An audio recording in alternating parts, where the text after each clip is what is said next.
सुप्रभात बच्चों। तो पढ़ते हैं ये पाठ उषा का तीसरा पद। देखिए ध्यान से। नील जल में या किसी की गोर झिलमिल देह जैसे हिल रही हो।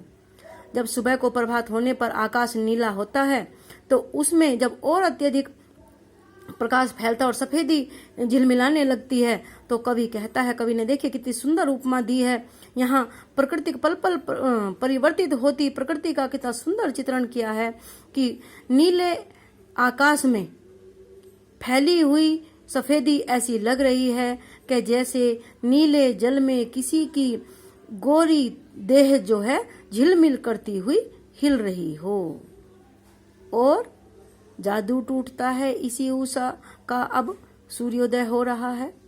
देखिए उषा के समापन का कितना सुंदर यहाँ चित्रण प्रस्तुत किया है कवि ने कि सफेदी फैल जाने पर और अधिक प्रकाश फैलता है और उषा का जादू टूट जाता है। जो भोर होती है उसे उषा कहते हैं, भोर को और शाम के समय को उषा कहा जाता है कि उषा के जादू का उषा के सौंदर्य का जादू टूट जाता है और सूर्योदय हो जाता है, दिन निकल आता है और इस तरह जो उषा है उसके सौंदर्य का समापन हो जाता है।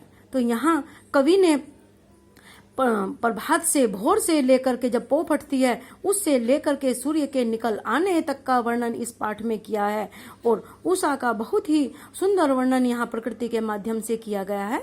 इसे ध्यानपूर्वक पढ़िएगा और इस पद का आप लोग भाव सौंदर्य और शिल्प सौंदर्य कॉपी में करेंगे और इससे पहले जो 2 पद हैं उनकी व्याख्या आप भली प्रकार अपनी कॉपी में करेंगे। धन्यवाद।